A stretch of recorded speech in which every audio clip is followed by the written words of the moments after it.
Every Tuesday night here on Hacker After Dark, and we are certainly glad you are with us. Coming up in the 11 o'clock hour, as always on Tuesdays, the high school spotlight.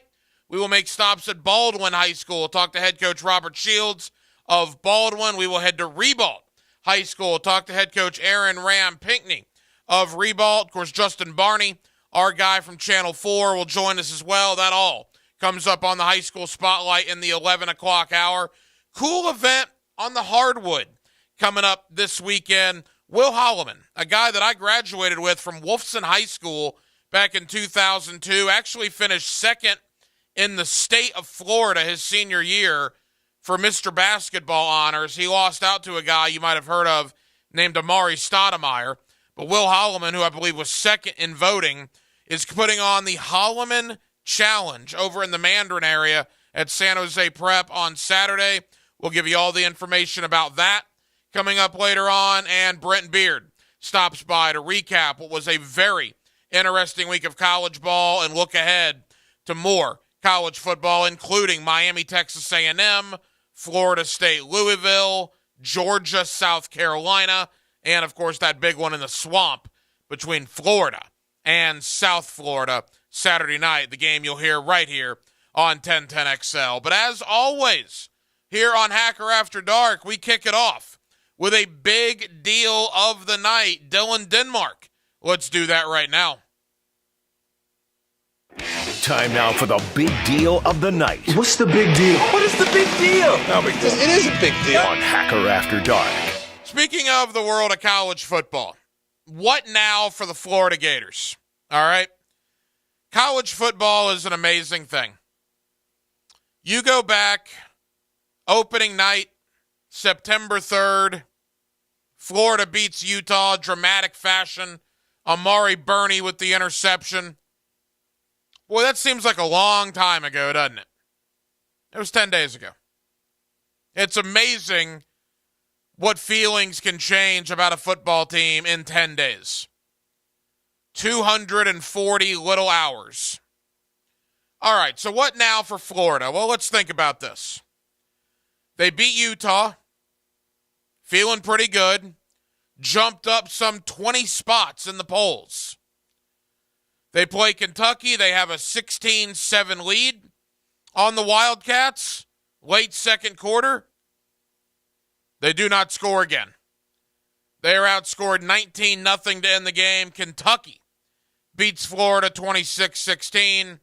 Florida now falls, I believe, to number 18 nationally. All is not lost. The sky has not fallen. However, there are some glaring issues on the Florida football roster. Glaring. First and foremost, you need Anthony Richardson to play a heck of a lot better than he played on Saturday night. This Florida football team, and we said this in the offseason, they will go as far as Anthony Richardson takes them. Against Utah, Anthony Richardson took them to a victory. They won that football game because of Anthony Richardson. Did the defense make a play at the end? Yeah, they did, but it would have never been in that situation without Anthony Richardson. Against Kentucky, Anthony Richardson, you can argue, lost them the game with that pick six. This is Anthony Richardson's team, and I'm going to be very interested how they respond on Saturday. Look, South Florida is not very good. In fact, check that. They're bad. They're a bad football team. I think Jeff Scott, if given time down there, could do some things in Tampa. But I watched that BYU game. BYU beat them to death on the opening weekend of college football. Absolutely beat them to death. And last week, South Florida was messing around with Howard before they finally pulled away in the second half. This is a get-right game for the Gators. And they need to get right. And they need to get right pretty quick. Because after that, they head to Tennessee, and you guys know how I feel about that. I've told you that for the last couple of months. I picked Tennessee to beat them in June, July, August. Yep, I'm picking them in September. Tennessee's good. And I got a bad feeling for Florida going in there. So Florida needs to figure out a lot of make a lot of wrongs right here against South Florida. But I think the expectations now have drastically changed. Remember, there is a reason in every preseason magazine, every preseason publication that came out that had Florida fourth in the SEC East. They weren't doing that to spite you, Gator Nation. They weren't doing that to make you upset, get you all riled. They were doing that because that's their opinion. Their opinion was this offseason that Georgia, Kentucky, and Tennessee were better than Florida. Well, guess what? They were right about Kentucky. I'll go ahead and break some news to you.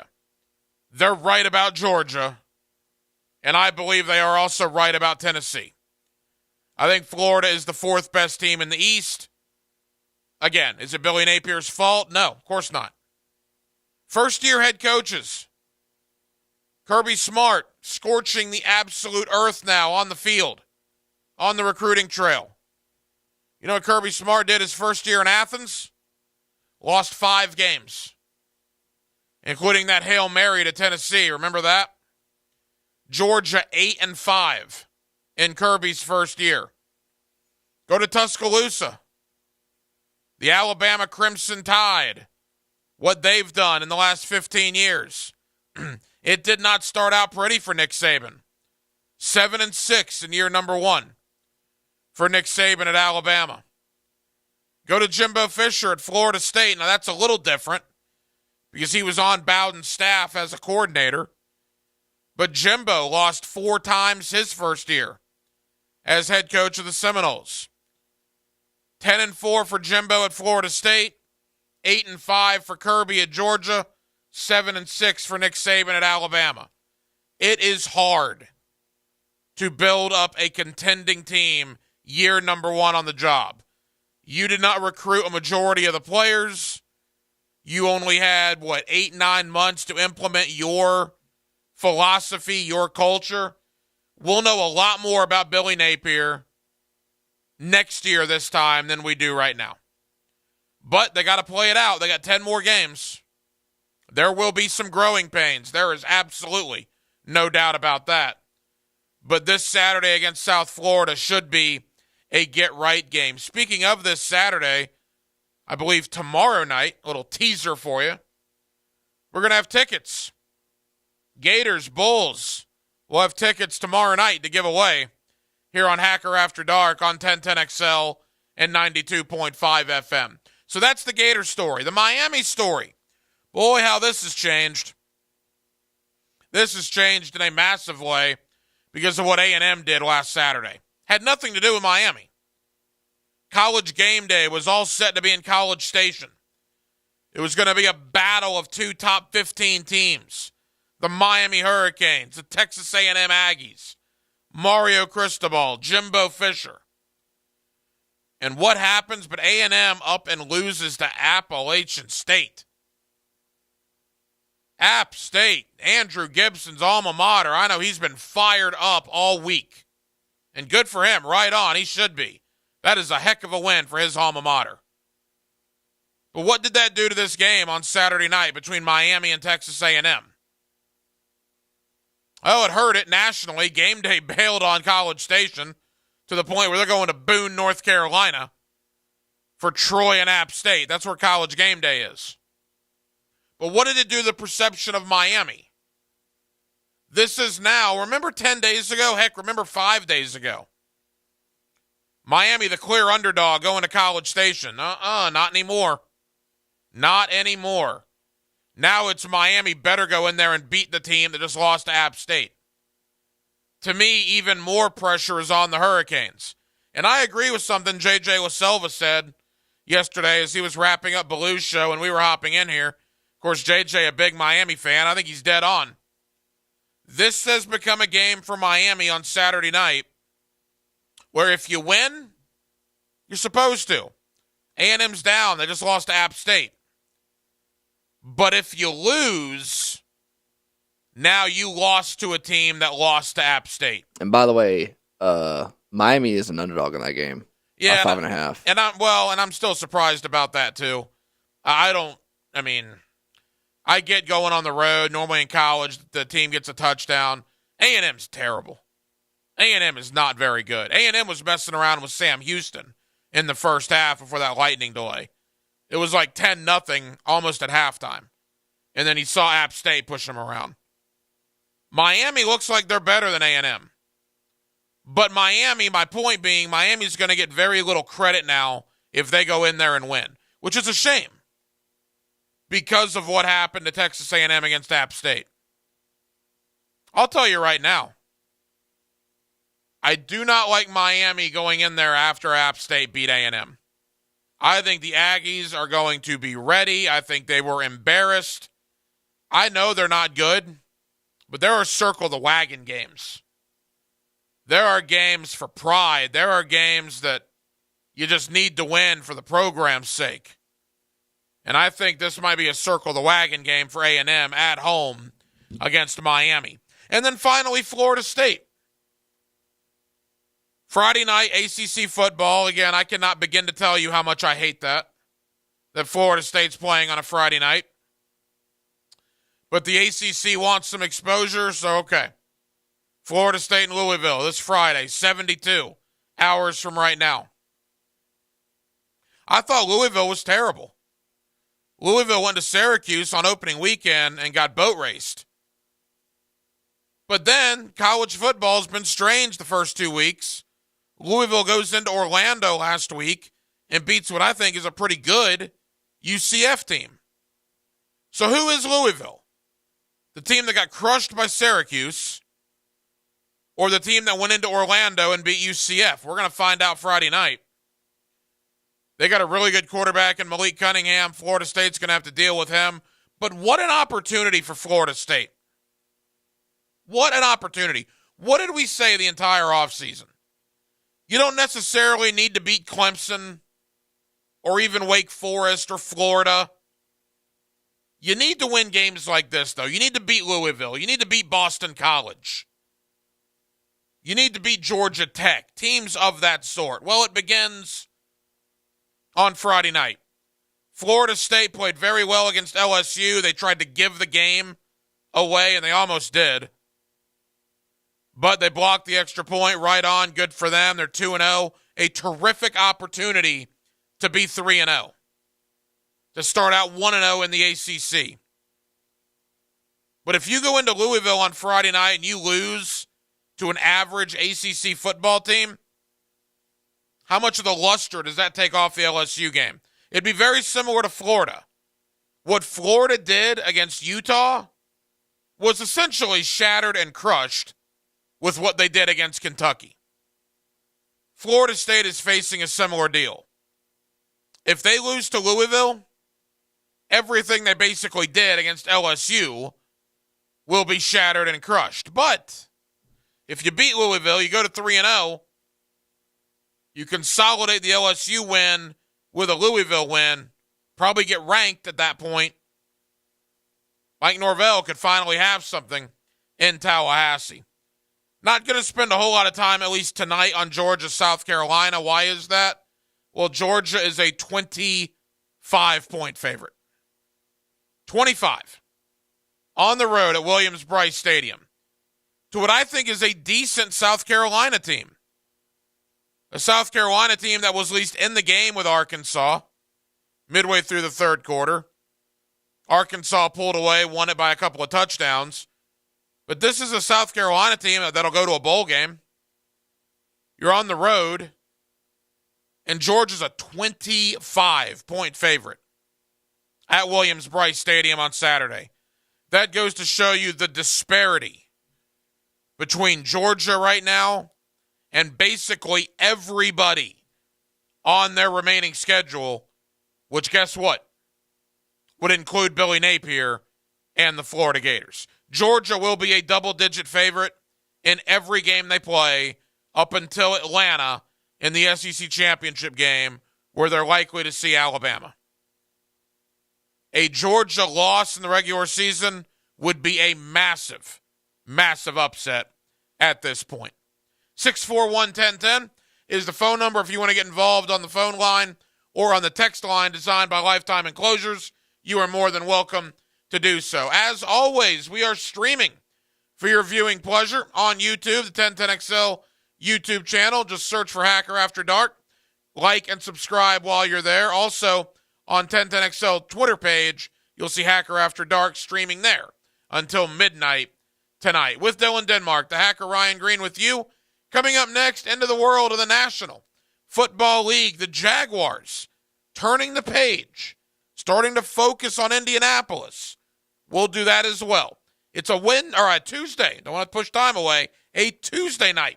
I should have known that, Denmark. It's 10:15. A Tuesday night here on Hacker After Dark in Jacksonville. We're glad you're with us. It's 1010XL and 92.5 FM. It's a great way to make Monday a fun day. You can't be serious. Post-game Monday. What are we waiting on? Let's go do this then. Yeah. Brought to you by Dandy Foods, makers of quality fresh sandwiches and home of the good stuff. On 1010XL.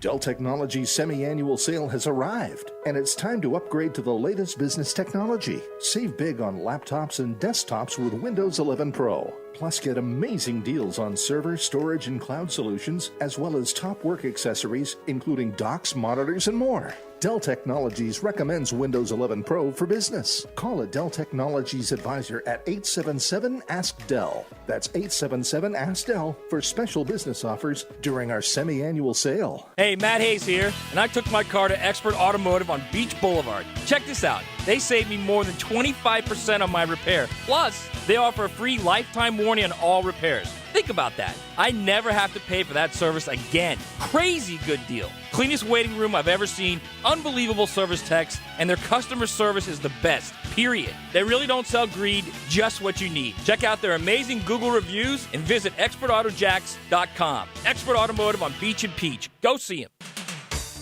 Hacker here for my friends at Xfinity. Well, get the speed you need at a great price. It's also the fastest internet on the largest gig speed network.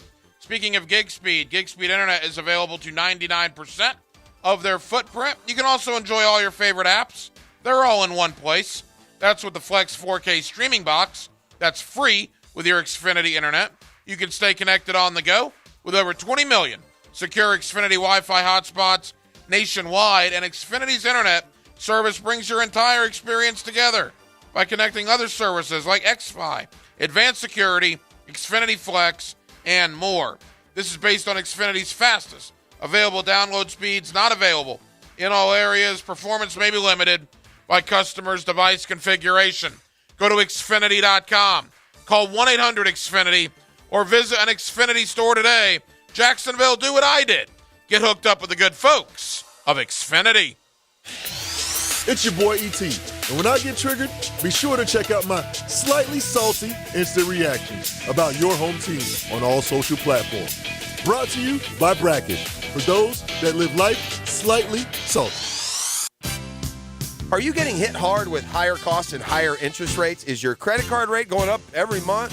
Hey, it's Prosser here. How'd you like to wipe out those credit cards before the holidays? It's time to call Loan Pronto, because your home equity can rescue you right now. Your home value is still way up, and there's a ton of cash that you can get now. Loan Pronto specializes in zero-cost cash-out home refis. You can get tens of thousands in as little as 2 weeks. Pay off all those credit cards, consolidate everything into one super low payment. People who do this usually cut around $800 from their monthly budget. And even if your home mortgage rate goes up a little, it's offset by your current credit card rate going to zero. And when rates come back down, Loan Pronto will refinance you again for free. So don't wait. Call Loan Pronto. Do it now, and you can even skip your next 2 house payments altogether. Call 904-999-1508. Call Loan Pronto at 999-1508. That's 999-1508. Equal housing lender, MLS 1661781, subject to lender approval. Find your why in your next career move at the First Coast YMCA. Everyone can get involved and make a difference in your community at the Y. And if you'd like to turn your passion into a fulfilling career, the Y is an equal opportunity employer and is now hiring youth program leaders, lifeguards, swim instructors, and more. Plus, Y staff enjoy benefits including free YMCA membership and free childcare while you work. Find your passion, find your why in a career at fcymca.org. What I would tell people is that you don't have to be in pain anymore. Meet Dr. Justin Garzone, Medical Director at QC Kinetics, the nation's leader in using advanced regenerative medicine to give people lasting relief from chronic joint pain. What's exciting is that I get to see patients with our treatments actually get better. Have you discovered regenerative medicine? It's an all-natural way to use the power of your own body to restore and repair damaged tissue. We're using things that are already in your body, and we're simply concentrating them and then put it in an area of your body that you're having the pain so that your body can start the regenerative process, the healing process. For pain in your knees, hips, back, shoulders, don't assume the old treatments are the only treatments. Avoid drugs and surgery and get lasting relief. Call QC Kinetics now for a free consultation. Call QC Kinetics, 904-274-5522. That's 904-274-5522. 904-274-5522. Though no longer little, teens still need a lot of love. Yet teens in foster care have a harder time finding it, as 82% of foster families are home to kids 12 or younger. You can positively impact a teen's life as a foster parent with help from Family Support Services of North Florida. You provide patience, love, and understanding, and Family Support Services will offer specialized training, resources, and a community of support. Take the next step at foster-now.org. That's foster-now.org. This 1010XL 92.5 FM hour is powered by Anajar and Levine Accident Attorneys. Call 904-600-4000. That's 904-600-4000.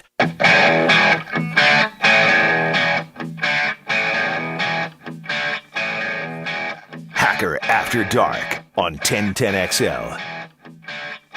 Glad you're with us Tuesday night, Hacker After Dark, 1010XL, 92.5 FM. More in the world of college football coming up in less than 15 minutes. My buddy Brenton Beard will join us to take a look at Florida, Florida State, Miami, and Georgia heading into this weekend. Former high school basketball star here in the early 2000s from Wolfson High School, Will Holloman. We're going to tell you about a pretty cool deal he's got going on over in the Mandarin area, the Holloman Challenge. What is the Holloman Challenge? We'll get into that right at the very end of the 10 o'clock hour, beginning of the 11 o'clock hour, and, of course, the high school spotlight in the 11 o'clock hour. Rob Shields, the head coach of Baldwin High School. We got Aaron Ram Pinckney, the head coach of Ribault, and Justin Barney of Channel 4, all set to join us here on a Tuesday night on Hacker After Dark. So the Jaguars now getting ready as the focus begins shifting to week number 2. And the Indianapolis Colts. So one final look back to Sunday. I was thinking about this today. What did we learn on Sunday? We've said for a long time, at least I have, that we had a lot of questions, right? A lot of issues in the offseason. How was the rotations going to work? Wide receivers, how engaged would they be in the offense? Where would James Robinson fit in? Jamal Agnew? Travis Etienne. Well, we began getting some of those answers on Sunday in a losing effort to the Washington Commanders. So my question to you tonight here on Hacker After Dark is, what did you being Jaguar fan, we a collective unit, Jaguar fans, Jaguar media, what did we learn, what did you learn on Sunday in the loss to the Washington Commanders? I learned a couple of things. I learned that they did a good job surrounding Trevor Lawrence with weapons. They did. Trevor Lawrence threw for 275 yards, and it probably should have been closer to 350. If Lawrence hits Etienne for that touchdown, he's over 300. If Etienne catches the ball on 4th and goal, you're at about the 310, 315 mark. They have playmakers. Christian Kirk, 117 receiving yards on 6 catches. Zay Jones doing some nice things. Marvin Jones doing some nice things. Etienne will get better. It was not a good day at the office for Etienne because of the drop. But they surrounded Trevor with talent. So for those of you saying they did not do enough in free agency, they didn't make a quote-unquote big enough splash in free agency, well, one game in, I would disagree with you. because I like what they did there, and I hope it continues. I also learned that James Robinson is a freak. Less than 9 months after tearing his Achilles, he might have been the best player on offense, certainly one of them on Sunday. And he only touched the ball 12 times. When you touch the ball 12 times, you get in the end zone twice. That's pretty good, man. I like to see his workload grow now that he's got a game under his belt. Hopefully that Achilles feels okay. Can start working him into the game plan more. I understand easing him in the first time or two after the Achilles. But, man, that guy scores touchdowns at that rate. He needs to have the football in his hands a lot more. There were some negatives that we learned, too. Obviously, they lost the game, right? So it's not all positive. Did not think the offensive line played well. Now, granted, they went up against a very good Washington defensive line, but, hey, this is the NFL. Guess what? Jonathan Allen, Daron Payne, Montez Sweat, they're gone. Guess who's coming in? Ngakoue and DeForest Buckner and all those big nasties on the Indianapolis Colts front seven. Offensive line has to play better, particularly the tackles, and particularly Cam Robinson. Did you notice Brandon Scherf at all? Like, at all? I didn't. What's the philosophy for offensive linemen? Well, at least for me, if I don't notice it, you're probably doing your job. That means you're not committing penalties, you're not getting beat for sacks. I didn't notice Brandon Scherf hardly at all. I think Fortner got called for one penalty, but by and large, as a third-round rookie to go out there on opening day and perform like Fortner did, I was totally fine with that. I did notice Ben Barch. That needs to improve.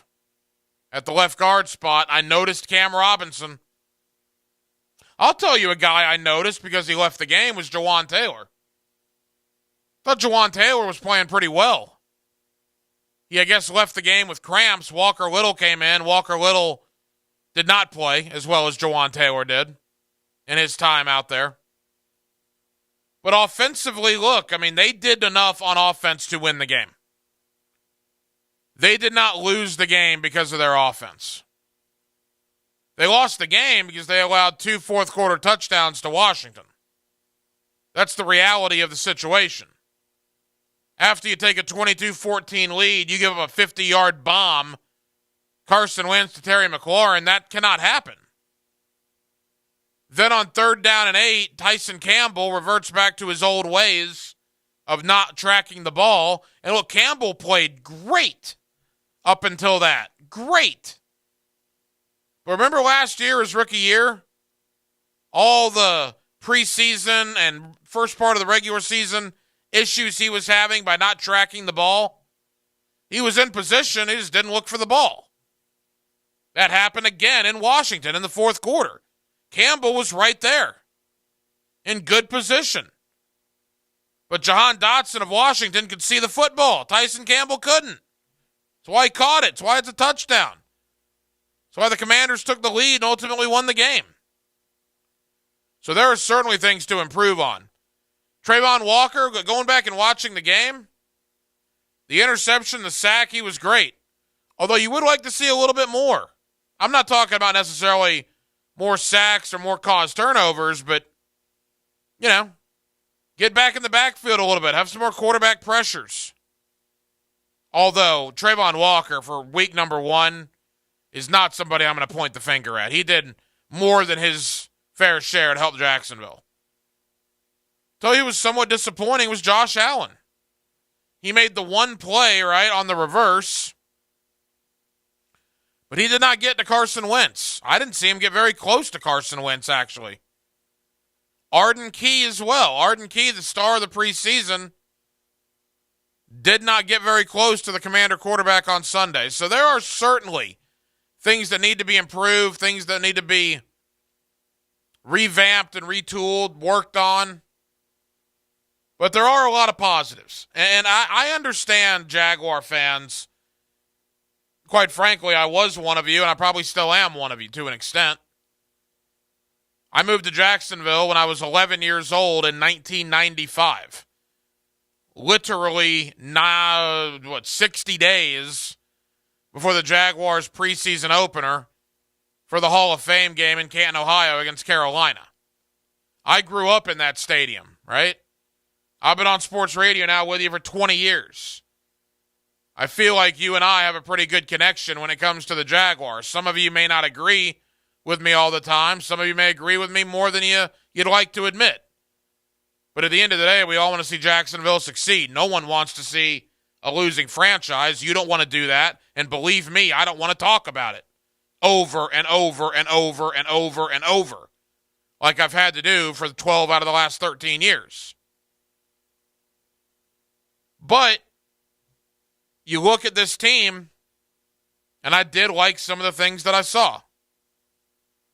But what I don't understand, I guess check that, I do understand it because so many losses have piled up. It's day one, game one. You got 20 new players on this year's team, a brand new head coach, a brand new staff. And I got people tweeting me and texting me after the game, after a hard-fought 28-22 loss on the road to a team that is clearly better than Jacksonville on paper. Oh, the season's over. Oh, it's the same old Jags. Here we go again. Guys, give it a little bit of time. Just a little bit of time. Relax. If we're still having these same issues a month from now, well, that's a different conversation. But losing a game by 6 on the road, when you had an 8-point lead in the fourth quarter, you should be upset that they blew the lead. Not that the sky is falling and they're going to be 2-15 again and picking number 1 in the draft. That's nonsense. They're going to win some games this year. They will not be picking number 1 again. I know I'm going out on a real limb telling you that. They're going to win some games. So just take it easy. As for Trevor Lawrence, I tweeted this out. I'm not ashamed to admit it. He was bad in the first half against Washington. I thought it was a fair question to know when we are allowed to criticize him. Remember last year, nothing was his fault. He didn't have talent around him. He had Urban Meyer and the coaching staff. We blamed everything else other than Trevor Lawrence. In the first half on Sunday, he did not look very good. I'm sorry, that pass to ETN that he overthrew, you got to make that throw. That's a touchdown. 10 out of 10 in the NFL. If you are a starting quarterback or a quote-unquote generational quarterback, which I think that's going to go to the wayside here pretty quick, you got to make that throw. That's on Trevor Lawrence for not making that throw. He missed that, and that was a huge, huge play in the game. Having said all that, I thought he was good in the second half. I thought the coaches went in, made adjustments. What a noble thought that is. Concepts, wow. They actually went in there and made adjustments. And I thought Trevor looked very, very good in the second half. That was encouraging. So we'll see what happens on Sunday, the home opener. Indianapolis and Jacksonville. We'll certainly talk a lot more about that game the remainder of tonight and certainly into Wednesday and Thursday. It is a Tuesday night, Hacker After Dark with Dylan Denmark. The Hacker Ryan Green with you, 1010XL, 92.5 FM. Coming up next, back into the world of college football. Big ones this weekend. Florida State, Louisville. Miami, Texas A&M. Georgia, South Carolina. Florida hosting South Florida. We'll look at them all with my friend Brent Beard. You see him on First Coast News, and you hear him right here on Hacker After Dark. He's next here on 1010XL and 92.5 FM. 60 minutes of football. 60 minutes. 4 quarters for a 4-quarter fight. and one play that ruled the day. Throws it for the touchdown! Performance Painting presents the high-performance play of the game on 1010XL. Quality coatings applied with pride. Here's Linda Beaver. School's in session, and here's today's lesson. Buy any new vehicle from the comfort of your couch with virtual test drives, payment calculators, and home deliveries. Plus, every new car comes with a 20-year, 200,000-mile peace of mind warranty. That means it'll still be under warranty when you can drive. Plus, every purchase allows us to fund teachers' projects the entire school year. Your next assignment, get to Beaver Toyota in St. Augustine or Beaver Chevrolet in Jacksonville. Your deadline is September 30th. We're here to wow you and our teachers.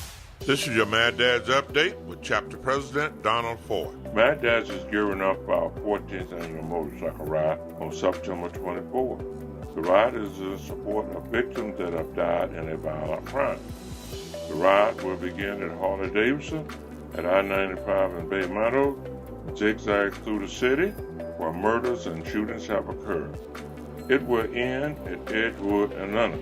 We will go through Arlington to the east side, north side, Paxton, west side, Lackawanna, and end at Edgewood and Lenox. There will be a celebration at the end of the ride for families who have had a loved one die from a violent nature. The ride will begin at 11 a.m. We're asking everyone to stand out and give us a shout out. Hit me on Facebook and tell me what you think. For information about Mad Dad, go to Mad Dads Jacksonville Chapter Facebook or MadDadsJacksonville.com. Are you suffering from shoulder pain? If you have clicking and popping in the shoulder joint, persistent pain that intensifies with use, an inability to lift your arm over your head, or a tingling, burning sensation in the shoulder, elbow, or wrist, waiting to see a doctor could make your injury worse. Baptist Health and Jacksonville Orthopedic Institute have innovative and effective treatment options available right now to relieve your pain and restore your mobility. Don't wait. Call 904-JOI-2000.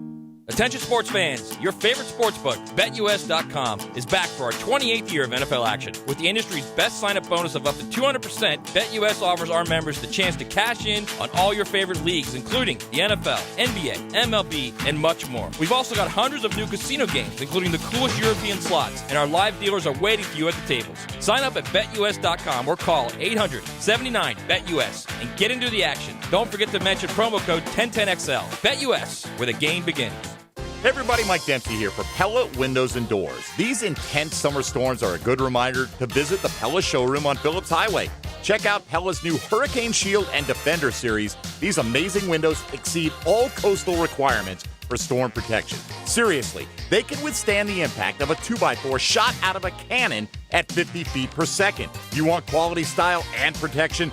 Visit PellaJacks.com and the showroom on Phillips Highway right next to Tesla. That's Pella Windows and Doors. Men suffering from erectile dysfunction or PE? Regardless of age or past medical history, you'll see instant results on your first visit at Prime Men's Medical Center. And for a limited time, your consultation and first treatment are totally free. Call now, 904-664-8217. Are you looking for increased privacy and protection for your family and pets? Look no further than Superior Fence and Rail. Superior Fence and Rail is Jacksonville's top-rated fence company, delivering the highest quality fence products. They'll treat your property as if it's their own. So get off the fence and get your privacy back. Call Superior Fence and Rail today for your on-site estimates. When you're on the fence about a fence, SuperiorFenceandRail.com. Hello, Jacksonville. This is Greg McGarity, President and CEO of Gator Bowl Sports. The Tax Slayer Gator Bowl game and events have been a Jacksonville staple for more than 75 years. We support more than 4,200 local youth annually through Gator Bowl charities. Gator Bowl Sports is a perfect way for local companies and individuals to get involved. We'd love to meet with you and talk about how you can join our team. If you'd like to learn more, contact us at 798-1700, 798-1700. If you've been injured, you need a local law firm and attorney with experience. I'm Julie Harrell. I grew up in Jacksonville and have been a personal injury attorney for nearly 20 years. Call Harrell & Harrell, 251-1111. Offices, Jacksonville.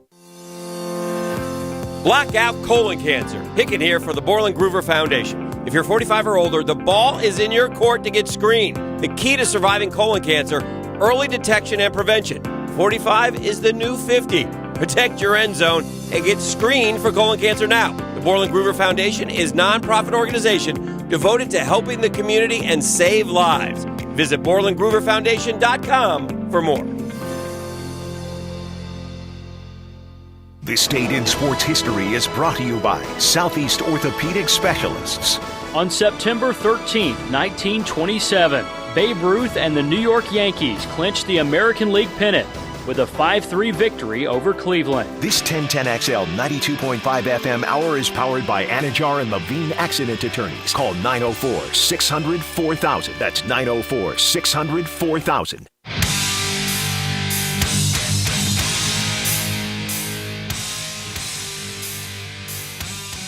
This is Hacker After Dark on 1010XL.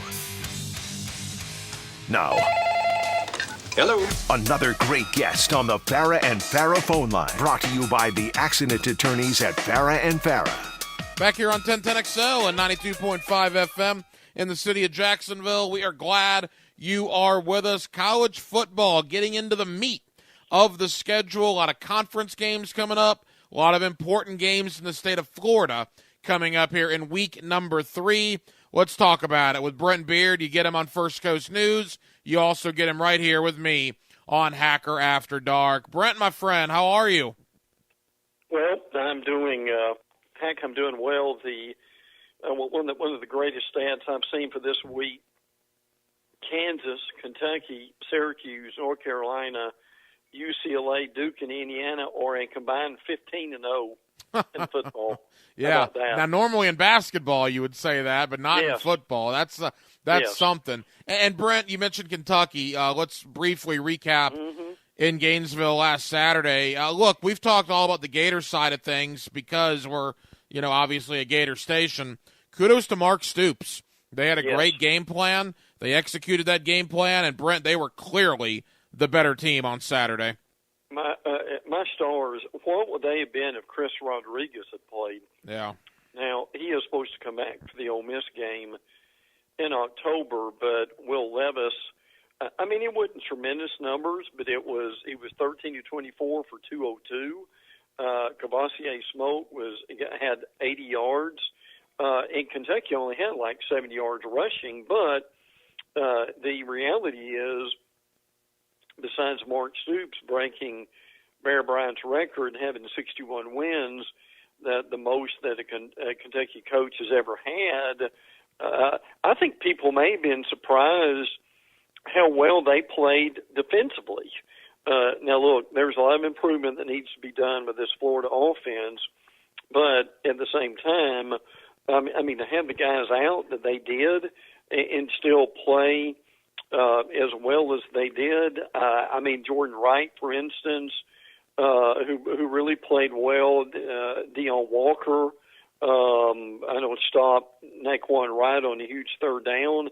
I think people, when they watch Kentucky, are probably surprised how fundamentally good they are and how solid they are on defense. Look, frankly, and people may argue this, but they are either in the top 10 or on the verge of being in the top 10.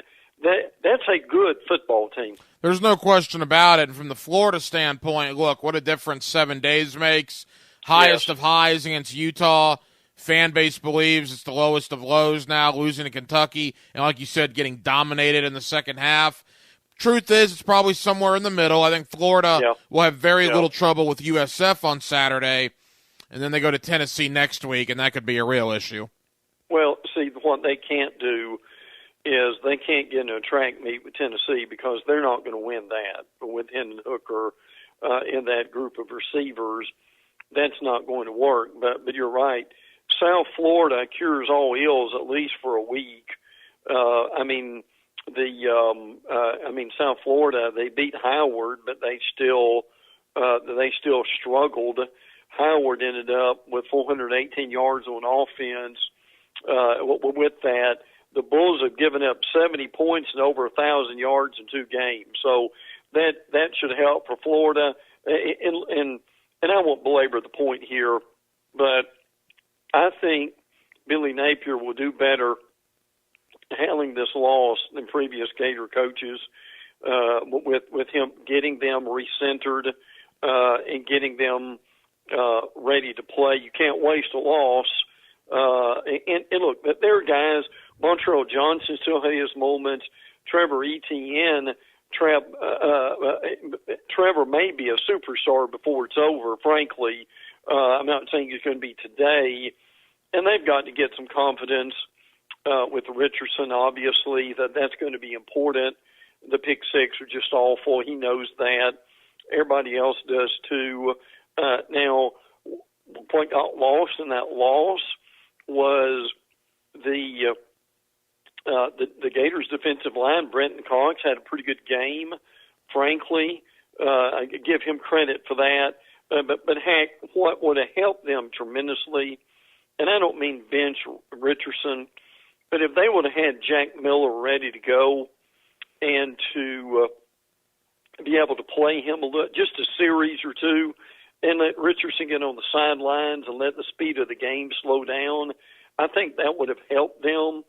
See, part of our problem, and you see this right now with dual threat quarterbacks, and I'm going to throw Richardson in there because he does have the legs to do that. But you look at Plumlee at Central Florida is kind of the same way. Coaches get mesmerized by dual threats with what they can do with their legs. But, again, the quarterback, the accuracy has got to be their hack, and that's something they've got to continue to work with Richardson and to get him to put some touch on the ball. Every ball cannot be a fast ball, so it's a learning situation for him. And, again, I know he's criticized a lot, but there's a lot of truth in this. Dan Mullen did Richardson no favors last year whatsoever, so the truth of the matter is he really is just learning how to play football now as a quarterback. Brent Beard, you get him on First Coast News. You hear him right here with me on Hacker After Dark on 1010XL. And the truth of the matter is, too, this should not be surprising. I mean, there's a reason Florida was picked third or fourth in the SEC East. People weren't doing that for their health. There are obvious issues with that Gator roster, and I think some of them came to the surface on Saturday night. So we think Florida should have a relatively easy time with USF. Let's get to A&M, Brent. My goodness, App State goes in there, beats Jimbo and the Aggies at Kyle Field. Miami comes in this week. Boy, if Miami were to go in there and win and they lose back-to-back home games, I don't know if they'll be talking about Jimbo, but they won't be happy with Jimbo out there in College Station. What's your thought on A&M moving forward? Well, for Miami's sake, it would have helped if that loss would have come before they played them. So Miami will face probably a rejuvenated A&M too. But A&M's got a lot of problems. There's no question about that. I mean, they're tied for last in the SEC in scoring, 13th in total offense, 12th in rushing offense. See, that the rushing offense surprises me even more than the quarterback play at this point, because people think, well, Jimbo's going to come up with a quarterback, but Haynes King has really struggled. I mean, heck, he was 13 to 20 for 97 yards. I mean, merciful heavens. Against an App State team that allowed 63 to North Carolina the previous week. Yes. We need to keep that in mind. Devon Achane, who I think is one of the better running backs in the league, hasn't really done that much either. He only ran 10 times for 66 yards. A&M only had 186 yards total. So all kinds of credit to Appalachian State. What's so ironic about this, Hack? ESPN Game Day was going to be at the Miami A&M game before they lost. Now they're going to follow Appalachian State this weekend for that one too. And that Cameron Peoples for Appalachian State just basically ran all over Texas A&M. But this is a really good opportunity for Miami. Tyler Van Dyke, 21 to 30 for 263 against Southern Miss. It will be one of the better quarterbacks that A&M faces, frankly, the entire week and year, for that matter. And Miami has not been perfect. They're still trying to get a lot of their line of scrimmage issues going on. But there's some nice matchups in this game. The A&M wide receiver Evan Stewart and Tyreek Stevenson, who is a more than capable defensive back. We mentioned Achane a minute ago. He's going against Miami safety James Williams. So there's some interesting matchups here. This A&M, regardless of whatever his opinion is, has a good young and I emphasize young defensive line, and that's going to be, I think, the key matchup in this game. So, but my goodness, Hank, you think about this a minute. What if A&M loses 2 in a row, and then Miami wins this game, and they're 3-0? This will put Miami in another stratosphere. I have concerns. I did in the beginning of the season. Can Miami block A&M? But we thought this would be one of the better games of the month of September coming in, and now there's a tremendous amount at stake for both these teams in this game. And we'll all need to take naps on Saturday. That is a 9 o'clock kick on the East Coast. That thing won't get over until 12:30 or maybe even 1 o'clock in the morning. Wrapping things up here with Brent Beard, a couple of more. You see him on First Coast News. You hear him right here on Hacker After Dark as well on 1010XL and 92.5 FM. Brent, I cannot begin to tell you how much I hate Friday night college football. Absolutely detest it. Shame on the ACC for doing it. Having said that, I'll get off my lawn moment and actually focus on the game now. Florida State goes to Louisville. A real opportunity for the Noles, Brent, to go to 3-0, and I thought it looked pretty good for them until Louisville goes into UCF last week and won. That was kind of eye-opening. Well, there's two things with that. One, you're right. Louisville certainly against UCF looked much better, and obviously FSU's got to stop Malik Cunningham. He had 322 total yards against UCF. Now again, some of the problem there in that game that can be a little bit we don't kind of realize, but below the surface. But in games like that, and we watch Gus Malzahn at different times. Gus really struggles in games of that nature, and they did again. They particularly struggled at quarterback. Florida State's made some changes on the offensive line for this game. Janston Turntine is their new starting right tackle, for instance. But the main thing is going to be, as you mentioned, is can they stop Cunningham? This is a tremendous opportunity for Florida State. We thought at the beginning of the year that their big game wasn't necessarily going to be LSU, and to their credit, they won it. But their big game is going to be this game because it's their first conference game. And, heck, can we also say these are the games they've got to win? These are those 50-50 games that you go to Louisville or you go to Boston College or somewhere like that. If they could win a game like this, they could very well be closer to the goal of getting to a bowl game and being in much better position as far as Mike Norvell is. So I'm with you. I don't like Friday games because they interfere with high schools, but FSU really has got to take advantage of this game. Going to be interesting if Jordan Travis continues his good work. I love the 6'7" receiver Wilson, who is a real matchup nightmare in a lot of ways. But can that no defensive line get pressure on Cunningham? That's a key to the game. Yeah, there's no question about it. Florida State has more talent than Louisville. They should go there and win the game, although you could say that about a lot of Florida State games in recent memory that they have not won. We'll see if they've grown and matured a little bit to go on the road and win in what will be a pretty hostile environment. In fact, I believe that's Louisville's home opener on Friday night. I believe their first two games were on the road, so they will have a home opener against the Noles on Friday.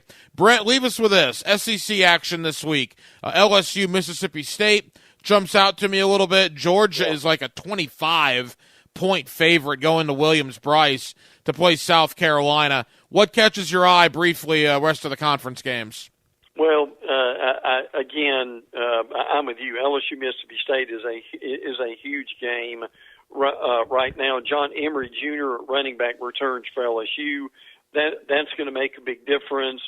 It should be pointed out, South Carolina now has lost two of their starters on defense. Mohamed Kaba, Jordan Strickland are both out for the season, both ACLs. my Stars, you don't want that playing Georgia. So that's a really, really tough blow at this point. And what I think is maybe the gargantuan game is going to be Auburn and Penn State. Penn State comes to Auburn. That was a really good game at Penn State last year. One thing to look at, Penn State may have a running back for the first time in a long time. Nick Singleton has played well, 10 carries, 179 yards in the win last week. And heck, frankly, what kind of Auburn team are we going to see? I mean, we know Tank Bigsby can get it done, but can TJ Finley or Robbie Ashford going against that Penn State defense?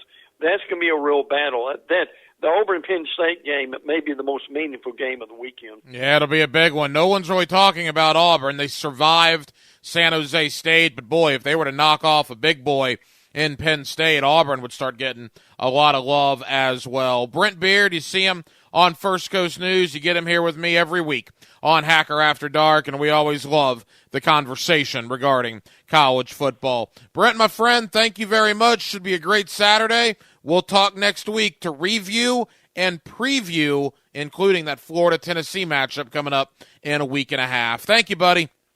Look forward to it, pal. Take care. 1010XL brings the swamp to the First Coast. 10-5 touchdown Gator. Next up, USF. Kickoff at 7:30. Pre-game coverage starts at 4:30. Chop. On Jacksonville's home of Florida Gators football. 1010XL. Hey, Jacksonville, I'm sure by now you've seen our bright green GFL trucks and containers throughout the greater Jacksonville area. We are an industry leader in solid waste and would love the opportunity to earn your business. We are committed to customer service, reliability, and have unwavering focus on safety. Whether commercial or construction, let us haul your waste away. Call 904-760-5880 to get a quote today. GFL, green for life.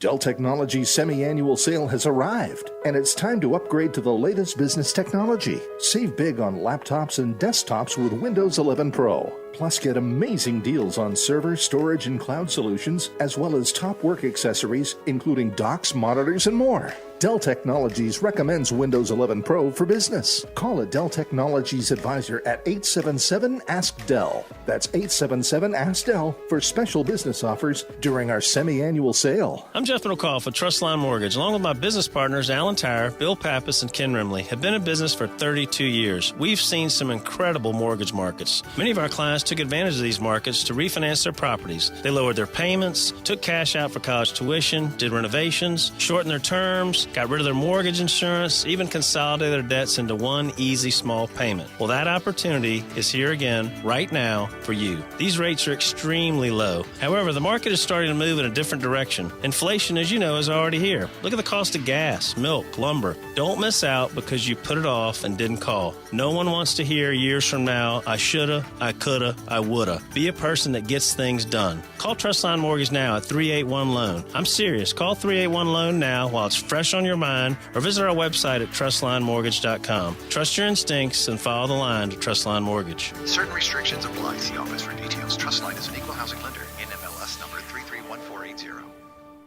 Let's fire up the flavor and ignite those appetites.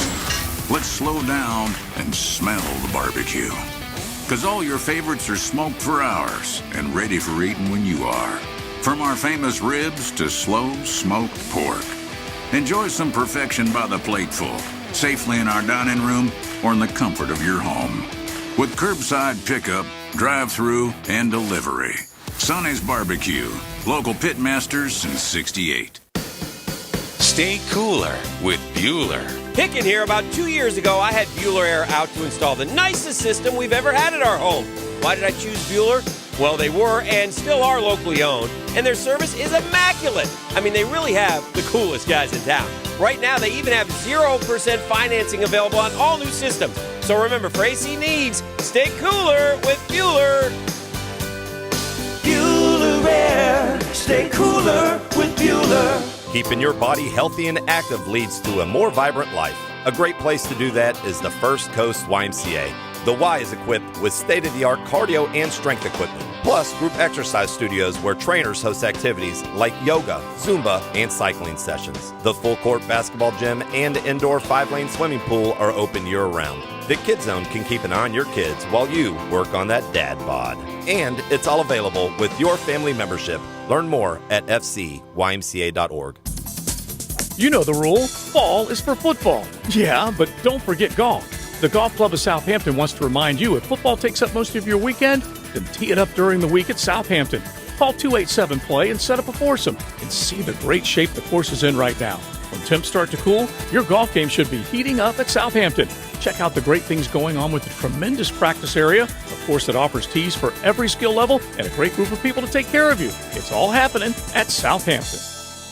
Got chronic joint pain but want to avoid steroids and surgery? Take some advice from pro football legend Emmitt Smith. Call QC Kinetics. Let QC Kinetics help you improve your quality of life with biologic therapies that get your body to repair and restore damaged tissue. These exciting new regenerative treatments from local medical professionals can help your body heal itself with lasting pain relief. Trust me, you want to avoid surgery if you can. Check out these biologic treatments to see what your options are. QC Kinetics. Restorative, regenerative solutions with no downtime, no surgery, no drugs. I'm talking about joint pain we all can relate to in your knees, your shoulders, your hips, and your lower back. They'll get you feeling good again. Get relief now. What are you waiting on? Make the call to QC Kinetics. Tell them Emmitt Smith sent you. Call QC Kinetics, 904-274-5522. That's 904-274-5522. 904-274-5522.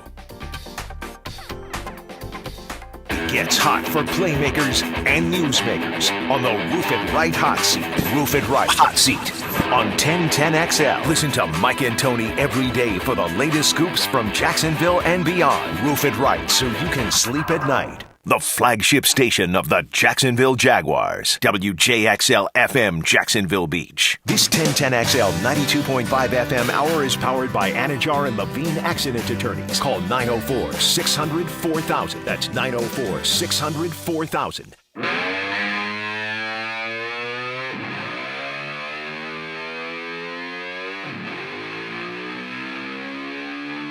It's Hacker After Dark on 1010XL. Halftime on Hacker After Dark on a Tuesday, our late night show, 10 to midnight, 1 hour down, 1 hour to go. Jacksonville, we're glad you're with us. The high school spotlight in less than 15 minutes. We'll check in with Robert Shields, the head coach at Baldwin High School, Aaron Ram Pinckney, the head coach at Ribault High School, and Justin Barney of Channel 4 this week on the high school spotlight.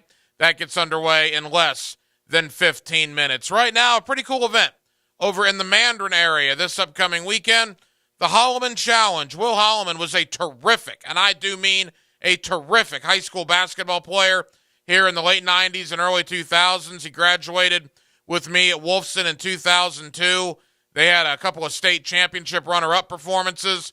Boy, he and Kenny Walker, Antonio Lawrence, some really good Wolfson basketball teams. Will went on to play college ball at both Richmond and at Stetson. He is putting together a 16-person, one-on-one basketball tournament called the Holloman Challenge. We'll let him tell you all about it. Will Holloman, here with me now on Hacker After Dark. Now, another interview on the Farah and Farah phone line, brought to you by the accident attorneys at Farah and Farah. Back here on 1010XL and 92.5 FM in the city of Jacksonville. We are glad you are with us. We are in the heart of football season, but there are some other pretty cool events going on in Jacksonville, including one this upcoming weekend, the Holloman Challenge, San Jose Prep on Saturday the 17th, a one-on-one basketball tournament, and the guy that's putting that on is a guy I graduated high school with back in 2002 from Wolfson High School, Will Holloman, who went on to Richmond and then to Stetson to play his college basketball. Will, how are you, man? I'm good. How are you? Well, we're good. We're good. We're going to talk about the Holloman Challenge. In fact, let's begin with the idea of the Holloman Challenge. Will, you're still, I think, second all-time, right, in points scored for Duval County high school basketball players ever. You were a very, very good player in the late 90s, early 2000s at Wolfson High School. What went into the Holloman Challenge? How did this event come about? Well, me now, I have a basketball enterprise, Willpower Athletics LLC, and basically it's ran to say, what would I have wanted at a particular age? When I was 5, what would I have wanted? When I was 14, and when I was 25, like whatever age, I look at myself as a basketball player, what would I have wanted? And as an adult, I would have wanted an opportunity to win money and play in front of my loved ones here in Jacksonville, Florida. So that's exactly what I set up. Let me tell you how good Will Holloman was in high school. The guy finished second in the state as Mr. Basketball. The guy that beat him that year was Amari Stoudemire, who went on to an unbelievable NBA career. Will, I remember being a student at Wolfson back in the days when it was you, Antonio Lawrence, Kenny Walker. Those Wolfson basketball teams in the early 2000s were absolutely incredible. Oh yeah, that was a great time for basketball locally. Right now trying to work with these kids to try to bring some of that excitement back. But yeah, that was truly an honor to be a part of such a good program. So the Holloman Challenge, San Jose Prep. Now, San Jose Prep is one of the new schools actually in the Jacksonville area and in the Mandarin area. In fact, I don't live too far from there at all. It's Saturday the 17th. Will, invite them out. What can people expect? What's the tournament format, and what can people anticipate when they come out to watch this? Well, we have 16 guys participating because we didn't want a long tournament, because we want everyone to come out, not just people who love basketball. If you just like excitement, it's something that you can come out and enjoy, because it's not a long tournament. It's only about an hour and a half. So we start out with 16 guys. We have 5-minute games of one-on-one. If you win, you move on to the next round, and we break it down to 8 guys, then 4, then there's 2, then there's 1, and he walks away with $5,000 cash in his hand. So best believe these guys are going to be playing as hard as they can and put on a pretty good show. Now, the type of athletes, Will, that we're going to see at this thing, you got to win 4 one-on-one games to win the prize there at San Jose Prep on Saturday. Are we talking former college basketball players, great high school players, or all these guys from Jacksonville? What's kind of the dynamic there? Well, it's pretty spread out. For the most part, I'm going to say about 80% of the guys are professionals. Now, none of them, of course, play in the NBA, but you have guys who play professional like I did overseas, and you have a couple of guys that are a little younger that are just trying to find their way in basketball. But about 80% of the guys do have professional experience. Will Holloman was a terrific high school basketball player at Wolfson High School, went on to star at Richmond and at Stetson during his college career. All right, the Holloman Challenge, San Jose Prep this Saturday. Will, what time are tickets available? Invite people out. Well, the doors are going to open at 6:30. I suggest you get there around then to get a good seat, and we're going to start the show at 7 o'clock. We're going to have some great food. We have top-notch DJs in the house, so we're going to be having some great music. We have our sponsors, our Florida Blue at River City and Chase and State Farm and ViStar and T-Mobile will all be there handing stuff out. So it'll be a great, amongst other sponsors as well. So it'll be a great family fun event for everybody to come out and have a great time. It sounds like a lot of fun. Now, is this an annual event, Will? What year is this for this event? Well, this is our second year. We do it 2 times per year. So we can try to give guys an opportunity who do play overseas in different countries. Maybe if they miss one, they can maybe play in another one. So we do it twice a year.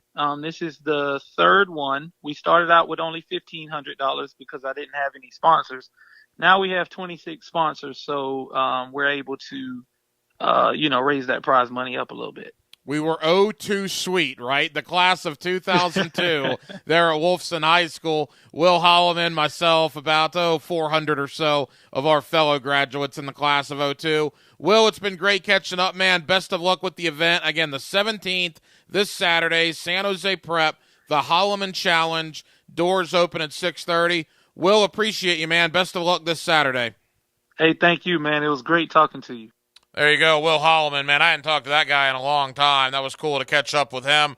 He was an awesome high school basketball player, and best of luck to him for the Holloman Challenge coming up at San Jose Prep this Saturday night, the 17th. High school spotlight coming up in just a moment. Again, we're going to head out to Baldwin to talk to head coach Rob Shields of Baldwin High School football. Ribault, they're off to a very good start this year. Their brand new head coach, Aaron Ram Pinkney. We're going to catch up with him out at Ribault High School. And then Justin Barney of Channel 4. That's all upcoming as the high school spotlight week number 3 is about to kick off. Also, more on the Jacksonville Jaguars as they begin preparing for the Indianapolis Colts. The home opener on Sunday, Jaguars and the Colts. Something to think about. Where were you in 2014? Where were you in life 8 years ago? Because that's the last year the Jaguars have lost to Indianapolis at home.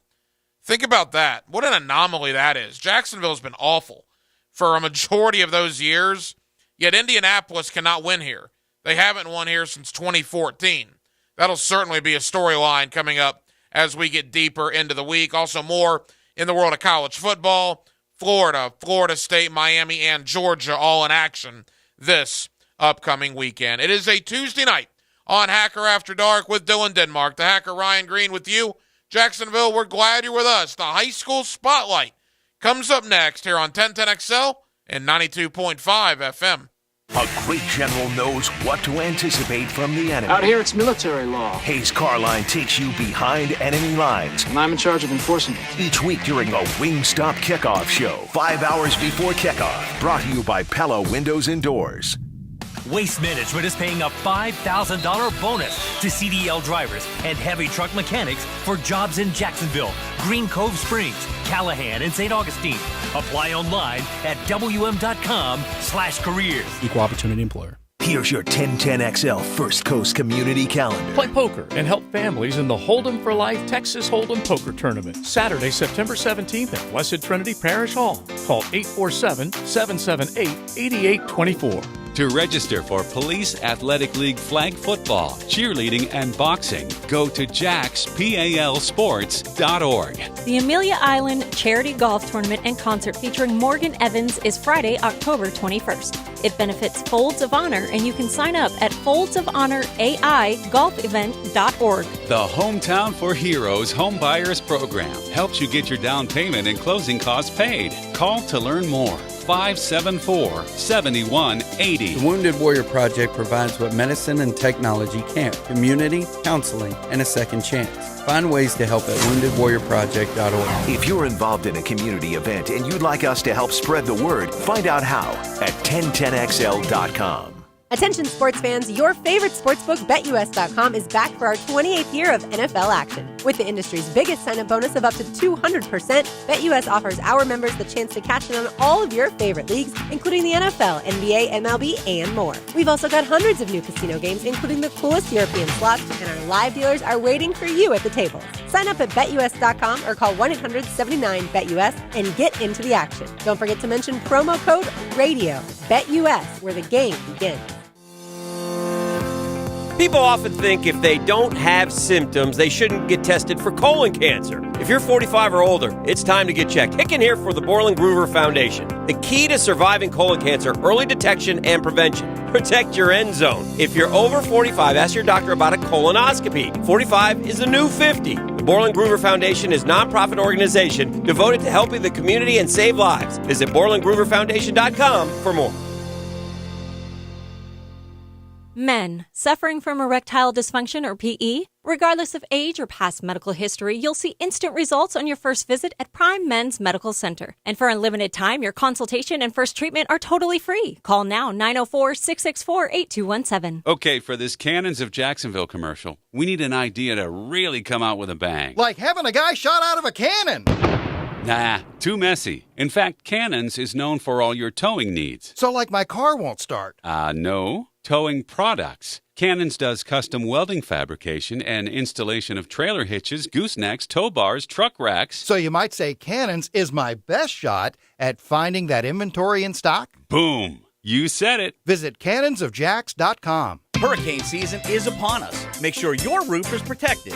Schedule a complimentary roof inspection with Universal Roof and Contracting. Get $250 off a roof repair and $500 off your roof replacement with a free warranty upgrade for first responders and veterans. Plus, no money down, no payments or interest for 1 year. This offer expires September 30th and restrictions apply. Universal Roof and Contracting. License number CCC 1330747, CBC 1258484. You certainly don't want to miss the big games this weekend. And if you don't have time to take care of those insect problems in your lawn, call Peninsular Pest Control. They can figure out your problem and treat it the right way. And it'll probably end up costing you less than guessing what product to use, not to mention your time applying it. Enjoy your football this season and go online to crittergetter.com to schedule a free inspection. Remember, Peninsular is your critter getter. Your time is valuable. Say goodbye to tire shops and waiting rooms. Go Mobile Tires is a mobile tire business that comes to where you live, work, or play. We match anyone's price on tires, and our trained technicians mount and balance tires, program TPMS sensors, and repair tires. We provide nitrogen for free. Check us out on the web at gomotires.com or call us at 904-907-0999. On the web at gomotires.com or 904-907-0999.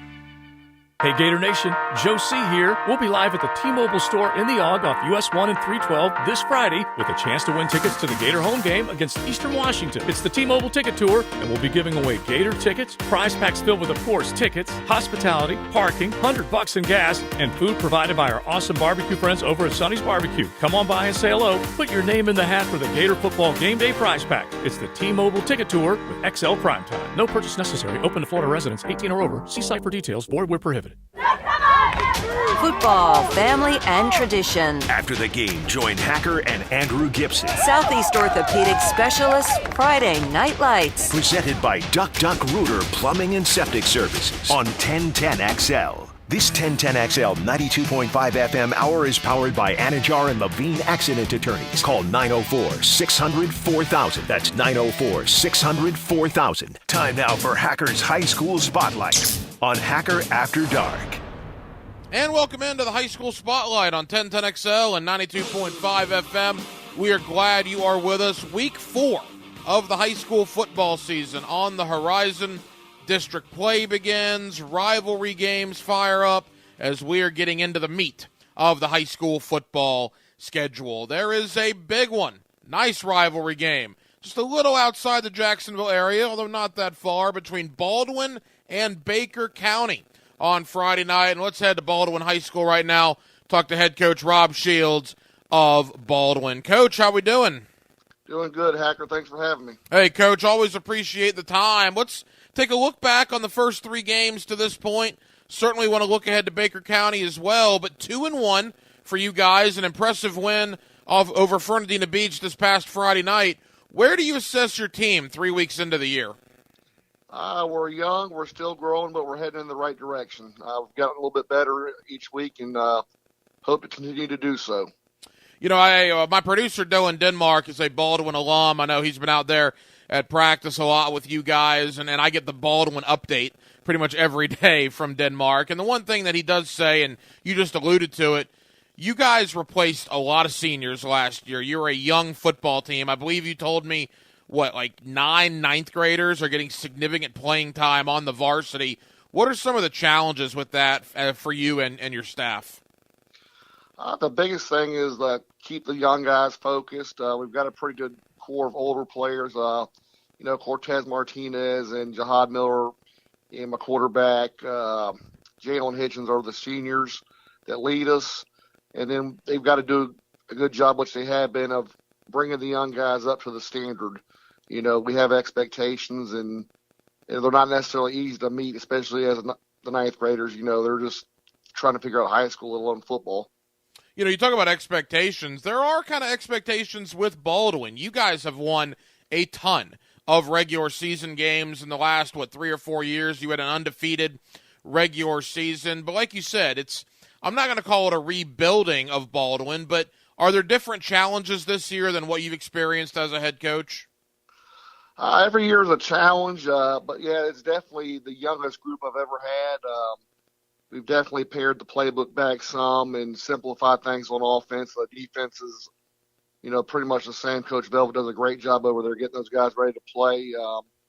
And just we're trying to keep everything as simple as possible, just that way in order to cut down on the mistakes. Rob Shields of Baldwin here with us on the High School Spotlight on 1010XL and 92.5 FM in Jacksonville. Your 2 victories this year, dominating victories. Your defense played really well. Your offense, I believe, scored 30-plus in both games. Obviously, you ran into a very tough Bradford County team in Week 2. But with a young team, Coach, are you where you thought you'd be 3 weeks in? Is this about what you expected? We're about where I expected it to be. I knew there'd be some growing pains, but, we do have a lot of talent, albeit young, and so they're going to make plays, they're going to make mistakes, but I think we're trending in the right direction, and that's the main thing.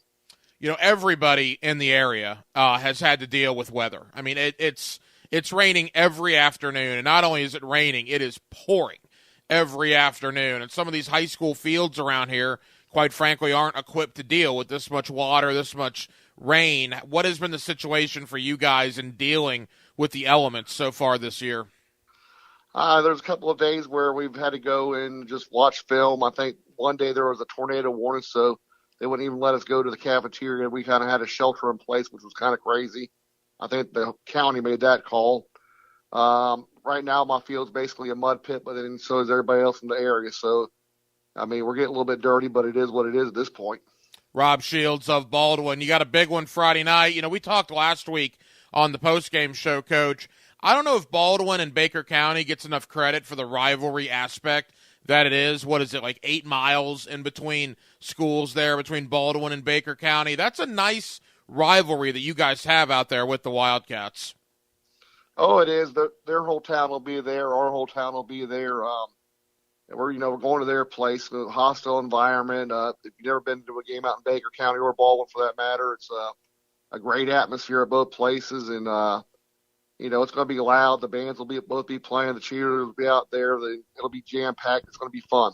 As a high school coach, that's got to be awesome, not only for your players, but for you as well. The fact, like you said, the town shuts down. There'll be, dare I say, thousands of people out there at that game. That's kind of what you do this for, right? Oh, yeah, it's a great experience for the coaches, the players, and the kids. It's going to be a bandbox. Their sideline butts up to the fence on both sides. There'll be standing room only. It'll be intense. Final moments with Rob Shields, the head coach of Baldwin. All right, we know how good Baker County normally is. It appears Kevin Mays and the Wildcats have another pretty good team this year. What have you seen on film? What's the key to getting the victory on Friday night?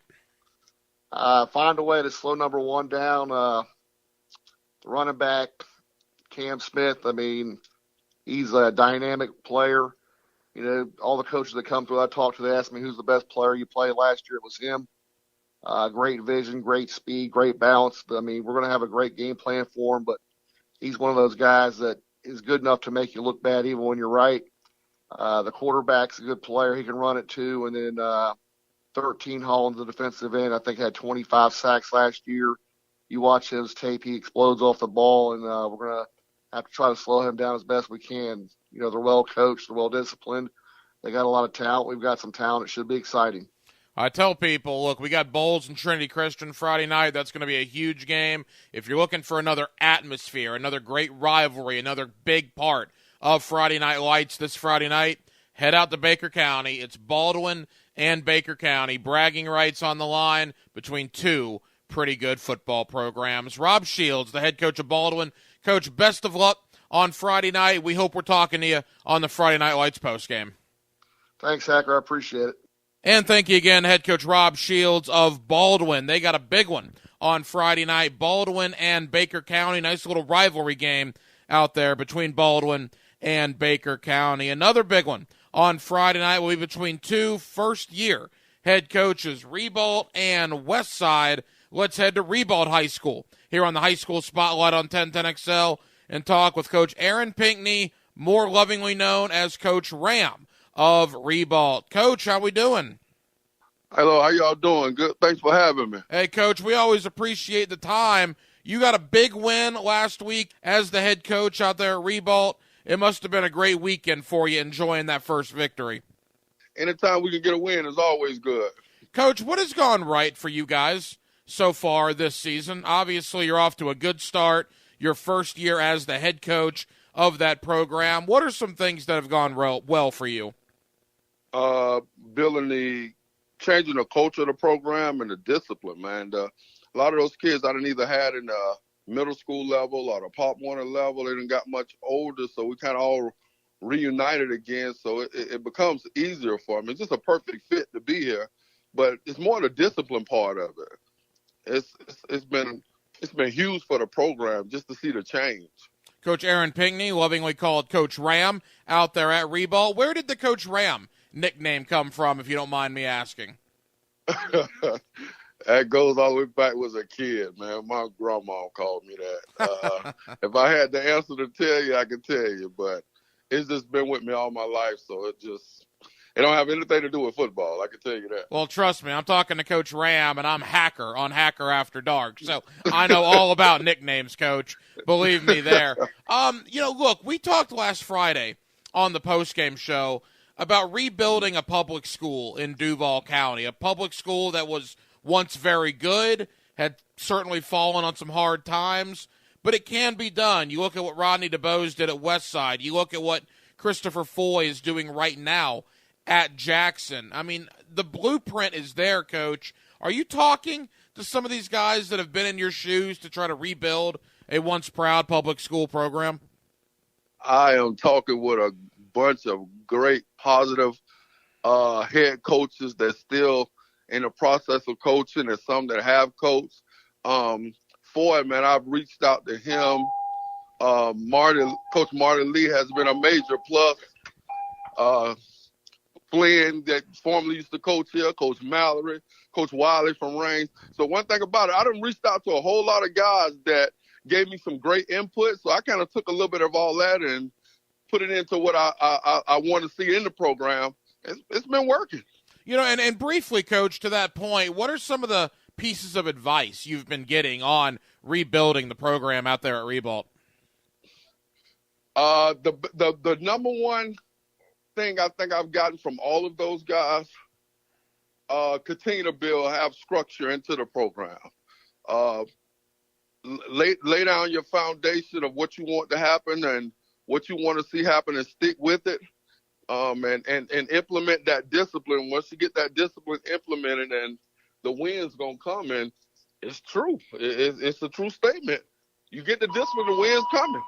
You guys have scored some points this year. There's no question about that. What's going right on the offensive side of the ball? Oh, we got a great offensive line, man. They're young. We got a couple of young ones. I only have one senior on there, but these guys are the teaching is different. These guys are getting some great teaching, and they're sucking up the knowledge that they're getting from the coaches. They haven't gotten, in my opinion. Couple of more moments with Coach Ram of Ribault as they get ready for Westside on Friday night here on the High School Spotlight, 1010XL and 92.5 FM. So the teaching that they're getting now, maybe they hadn't gotten that in years past. Are you seeing a growth along with your upperclassmen? Because, look, the upperclassmen there have experienced some down times at Ribault. That appears to be shifting now. It's got to be cool for you to see those upperclassmen now enjoying some success. Yeah, to see these guys, the seniors that's on their last go-around, and, man, just to see the smile on their face with the direction of the program is going and the success that they're having on and off the field in the classroom. A lot of these guys they're graduation ready already. They come to school, do the little bit of work they need to do. But overall, man, it's a huge change. I'm happy for these guys. Coach, as we begin to wrap up, a couple of final thoughts. Number one, everybody in the area is dealing with this. I'm curious what you guys are doing out there at Ribault. Apparently it's going to rain just every afternoon, and it's not going to stop. It's unbelievable the amount of rain we have had, and hard rain at that. Some of these high school fields, quite frankly, aren't designed or equipped to deal with this much water. What have those challenges been like here early in the year? Oh, man, it's almost like you might well cut your sprinkler system on in practice. It's been hard, man. We've been doing a lot of drills, wet ball drills, and just little stuff, man, that just kind of face us for this weather that we're facing. We have not had a dry game yet. I don't think nobody has. Just a lot of things that we got to implement that we'll do in the bad weather. we just put a whole lot of practice into it. Coach, leave us with this. Westside on Friday night. They're coming off their first victory of the year. Coach Randall over there in year number 1. We're praising Rodney DeBose. That should be a good atmosphere, good ball game on Friday night between you guys and Westside. Oh, yeah. Man, Randall, we're pretty close friends. You know, like I said, we're walking in at the same time. He's developing his program. I feel like we're developing ours quite well. And it's going to be a great matchup. You know, we're going to come to play. It's Ribault and it's Westside on Friday night, a 6:30 kick to Duval County Public Schools, both with first-year head coaches. Both have been very, very good in the last week or so. Coach Ram of Ribault. Coach, best of luck to you, and we hope we're talking to you on the Friday Night Lights postgame show. All right, thanks for having me. Take care. Thank you to Coach Ram of Ribault for joining us here on the High School Spotlight on 1010XL and 92.5 FM. Coming up next, Justin Barney, Channel 4. We'll recap Week 3, but more importantly, take a look ahead to Week number 4. That's next as the High School Spotlight rolls on here on Hacker After Dark. It's 1010XL and 92.5 FM. 1010XL is your home for play-by-play of Bishop Kenny football. I'm Coach Krause of the Bishop Kenny Crusaders. This week is homecoming. We play Hollis Christian Academy on Friday night. You can hear the play-by-play live on 92.5 FM. Are you suffering from shoulder pain? If you have clicking and popping in the shoulder joint, persistent pain that intensifies with use, an inability to lift your arm over your head, or a tingling, burning sensation in the shoulder, elbow, or wrist, waiting to see a doctor could make your injury worse.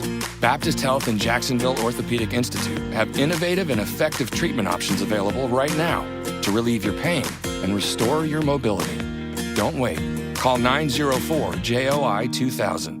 I'm Jeff McCall for Trustline Mortgage, along with my business partners Alan Tyre, Bill Pappas, and Ken Rimley, have been in business for 32 years. We've seen some incredible mortgage markets. Many of our clients took advantage of these markets to refinance their properties. They lowered their payments, took cash out for college tuition, did renovations, shortened their terms, got rid of their mortgage insurance, even consolidated their debts into one easy small payment. Well, that opportunity is here again right now for you. These rates are extremely low. However, the market is starting to move in a different direction. Inflation, as you know, is already here. Look at the cost of gas, milk, lumber. Don't miss out because you put it off and didn't call. No one wants to hear years from now, I shoulda, I coulda, I woulda. Be a person that gets things done. Call Trustline Mortgage now at 381-LOAN. I'm serious. Call 381-LOAN now while it's fresh on your mind, or visit our website at trustlinemortgage.com. Trust your instincts and follow the line to Trustline Mortgage. Certain restrictions apply. See office for details. Trustline is an equal housing lender. NMLS number 331480. Florida Gators football on 1010XL is brought to you by Renewal by Anderson Windows and Doors, T-Mobile, and Hannah and Levine Accident Attorneys. Call 904-600-4000. That's 904-600-4000. Into the Night with Rick Ballou will be live each and every Thursday from Mr. Chubby's Wings. Come join us from 6 to 8 on Thursdays for 2-for-1 pints and pitchers, $3 wines and wells. Mr. Chubby's Wings in Ponte Vedra.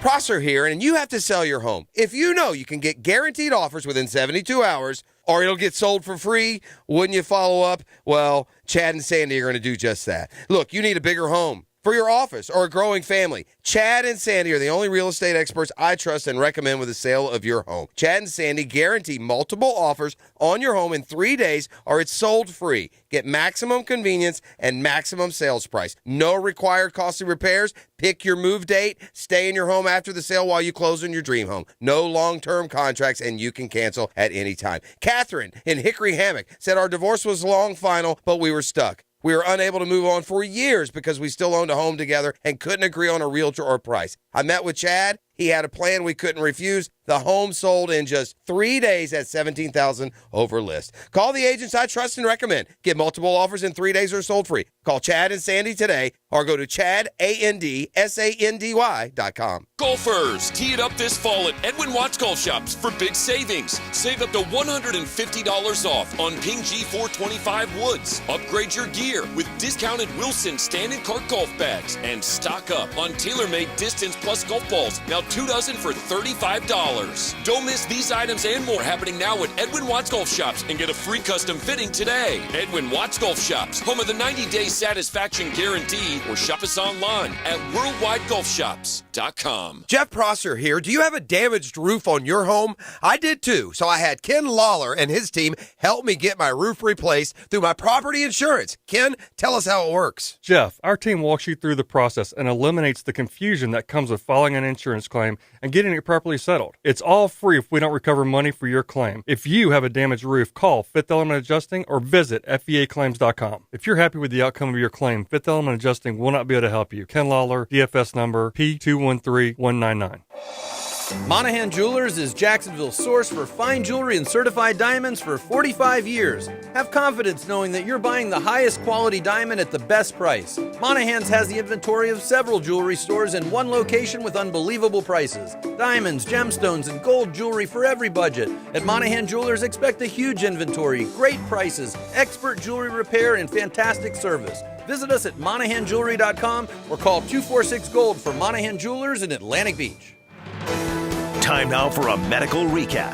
A health and wellness tip from Jaguars head team physician, Dr. Kevin Kaplan. Strength and resistance training are some of the best forms of exercise you can do to strengthen your muscles and improve your body composition. It may also lead to important improvements in metabolic health, meaning your blood sugar levels are easier to manage, and it also increases how many calories you burn at rest. The Physical Activity Guidelines for Americans recommends resistance training twice per week in addition to cardio training. Let's get fit, Jacksonville. Media mogul Mia O'Brien here, where I'm heard on XL Primetime during the week and on Helmets and Heels Tuesday nights. And now you can catch me on the Kickoff Show Sunday mornings 5 hours before the Big Cats play. All Things Mia is driven by Arlington Toyota. This 1010XL 92.5 FM hour is powered by Anajar and Levine Accident Attorneys. Call 904-600-4000. That's 904-600-4000.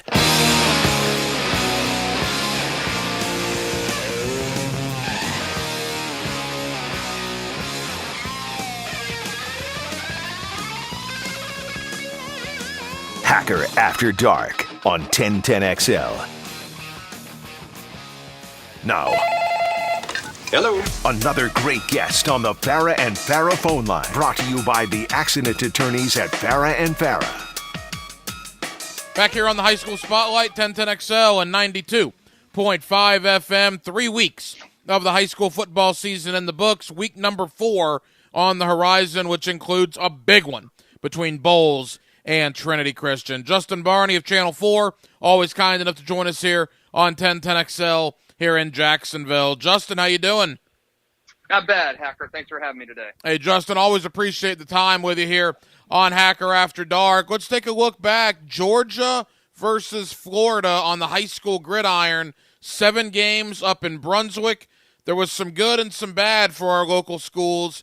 How would you assess how they fared against Southeastern Georgia? Well, you look at the overall, 7 games, 6 of those were involving local teams.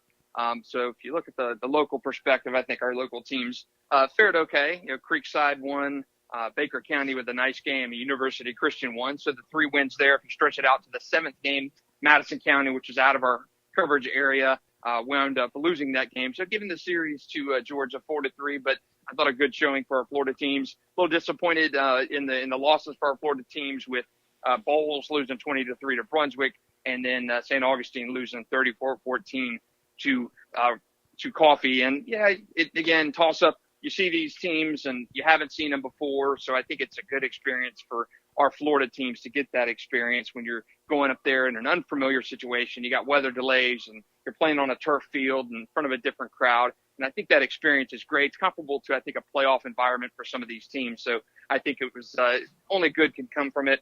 But how about Baker County in that game? The best game, I think, saved for the last one in the event. Baker County, a comeback win 35-32 over Richmond Hill.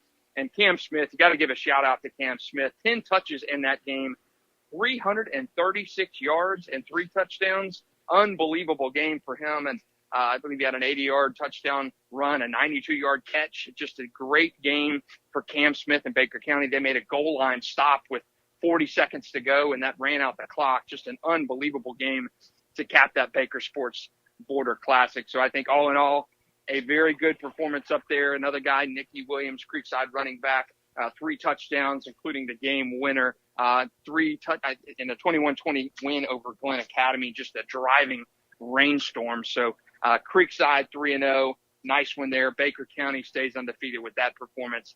And University Christian shakes off an 0-for-5 history against Charlton County to beat them 33-0. So I thought good performances from those 3 Florida teams, and you got to like it going forward, that experience they got up there.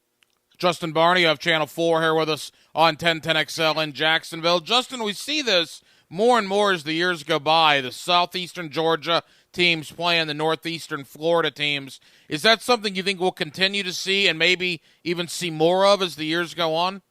I hope so. I love Georgia-Florida games. It happened a lot when I was in high school. I remember those University Christian Charlton games very well. But, when you look at that series, of those 7 matchups in that Border Classic, UC and Charlton were the only teams that had played previously.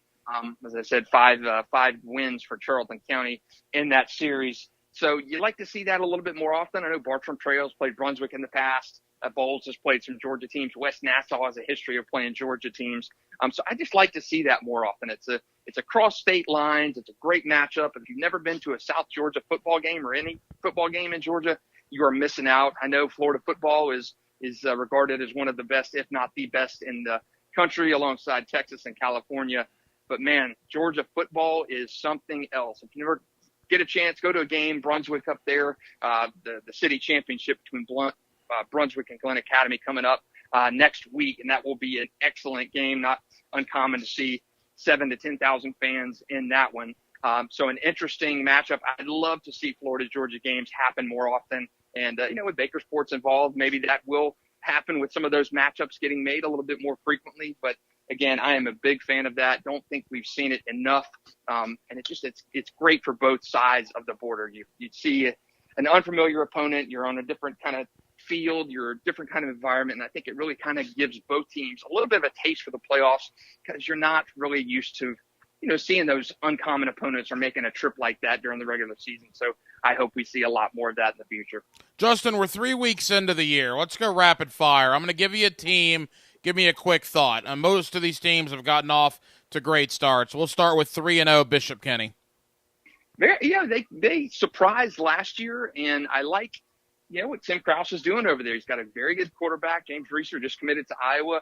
And they're kind of continued that momentum from last year. They were kind of sneaky good last year, and they've really jumped out this year. Granted, the competition hasn't been excellent, but you're playing, you're getting confidence and getting those reps in. So I like what they've done. They beat a red-hot Sequoia Creek 25-13 last week, and I think the arrow is pointing up. Bishop Kenny, I think they're positioned really for a start. They've got Hollis Christian this week. I think they win that one handily. And I think they're positioned to be heading into the month of October undefeated. When I saw Brunswick beat Bowles 20-3, I was reminded 3 weeks prior, Brunswick had a battle on their hands with Jackson. Ever since then, Jackson has wins over Nice, over Westside, over Fletcher. Grayson Howard is great. It's not just Grayson Howard, though. Holland, TJ Holland, the wide receiver out there, is doing some really nice things at Jackson. Justin, how good are the Tigers?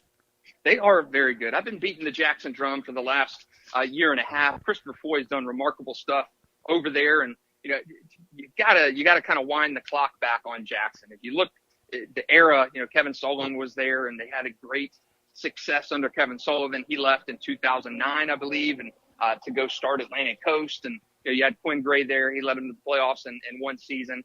And other than that, it was a barren stretch for Jackson from about 2011 onward. And they cycled through coaches, winless seasons, 1-win seasons. Again, I've mentioned this time and again, but they were a homecoming game probably 9 weeks of the season. That was just how bad and unstable that program was. Then you throw in the magnet school when they shifted to that. And Jackson just has not been on steady footing until Christopher Foy got there. And you like that. A couple years ago, they missed out on the playoffs by a coin flip. Antoine Atwater did a good job with that Jackson program, but it wasn't until Christopher Foy got there, a well-established coach in middle school, and he coached up some guys coming through Landmark and Fletcher that turned out to be very, very good players, and he had a system in place. He had a vision. When they hired him, Kevin Sullivan hired him at Jackson to rebuild that program. And it took some time. It was not an overnight fix, and he has done that. People liken it to Grayson Howard, but they have got some ballers over there. Fred Gaines, Team Johnson at quarterback, Terrence Holland. They have got some kids over there, and they have bought into that system. They're feeling that momentum. In the Jackson Week 0 game against Brunswick, it's your first game of the year. There's penalties, there's turnovers that are probably not happening. And I think really the thing that got Jackson was just the lack of depth. Brunswick is a big school, and I think that was really what turned out for that game. And you win a game at Fletcher last week. Again, you beat Nice on the road already. You win a game at Fletcher last week that shows you can win those slugfest games and possibly win the Gateway Conference at season's end. So just doing big things over there at Jackson. Christopher Foy, Grayson Howard, and that team are on the rise, and they are for real. Yeah, I was unbelievably impressed when I went over there for Hackers high school football tour last week. Really enjoyed getting to know a lot of the guys over at the Jackson football program, and I agree. Christopher Foy, their head coach, is doing a terrific job. Two powerhouses that normally are powerhouses. This year is no difference. Fleming Island and Bartram Trail. If you had to take from public school standpoint, are Fleming and Bartram the two best public schools, Justin, in the area so far this year? I would think, and you probably throw Rains in there as well. They just have the one loss. St. Augustine, traditionally pretty strong, but they've got a couple losses this season. Bartram Trail is kind of I'd say kind of the benchmark for new schools to become. You do not see, especially in today's era, a coaching staff, a head coach stay in one place in a public school for that long. Yeah, Marty Lee has done it at First Coast. Kevin Sullivan did it for a little bit at Jackson, but you just do not see that public school coaches staying in that one spot. Daryl Sutherland has been there since the doors opened. He's got a staff that has been largely intact since that time. They've got a good defensive coordinator, Keith Cromwell, who's a head coach at Menendez for quite some time, and he's back at Bartram. So you've got a staff there that is familiar with one another. They've been in place for quite some time. And I think they are the embodiment of what you want to see. I've talked to schools, that have been new and building and opening up, in the last 10 years. And they say, we want to get to where Bartram Trail is. We want to be Bartram Trail. So I think that is kind of the benchmark for schools, for new schools, new programs, new coaches to get to that point, to be that stable. Bartram has missed the playoffs, I believe, 3 or 4 times in its entire history. So not too often that the Bears slide. A little bit different this season. I think they're winning with that defense. 17-3 last week over Mainland, and then 13-7 in week 1 over Ponte Vedra, and then the big performance in week 2 against Seabreeze. So a little bit of variety there. And Fleming Island, very similar to a Bartram Trail. I think if you've got a Clay County school, the Clay County version of Bartram Trail is Fleming Island. Just very consistent, very steady. You're in a huge growth area. And Damian Springs has been very consistent as well. He's never had a losing season there, and he has got potentially the best team that he has had in his tenure there. It's a really good team. In fact, we're going to go out there later this week. Hackers High School Tour episode number 4 will be out at Fleming Island, so looking forward to that here coming up in the next day or two. Final moments with Justin Barney of Channel 4 here on the High School Spotlight on 1010XL and 92.5 FM. Justin, it's a good week of high school football, man. There's nice rivalries like Baldwin, Baker County. They're going to figure some things out in Clay County between Oakleaf and Fleming. And then, of course, the gigantic game that you'll hear right here on 1010XL, Trinity Christian and Bowles. Good Friday night. And I guess it really starts on Thursday with Bartram Trail going to Tallahassee to play the Lincoln Trojans. Yeah, 3-0 teams there. But, yeah, anytime Bowles and Trinity Christian get together, the all-time series, Bowles leads that 6-5 on the field. Trinity Christian did have a forfeit in there that it had to give back. But on the field, Bowles has controlled that rivalry. It's kind of going in waves. You look in the late 90s and the early 2000s when those teams played, when Corky Rogers was there, and Bowles hammered Trinity Christian all but one game. Trinity did win a playoff game between those two. And then that rivalry was dormant for quite some time until they were slotted in the same district. That rivalry has resumed. And the last couple of years has been all Bowles. Trinity had a little bit of a window there. I believe won 4 games over Bowles when Wayne Belger was there. But Bowles under Matt Toblin has been airtight, 36-12, and then 35-0 last year, routed Trinity Christian. A lot of problems for the Conquerors with offensive line and protection last season. So that game, every time those two teams get together, always memorable.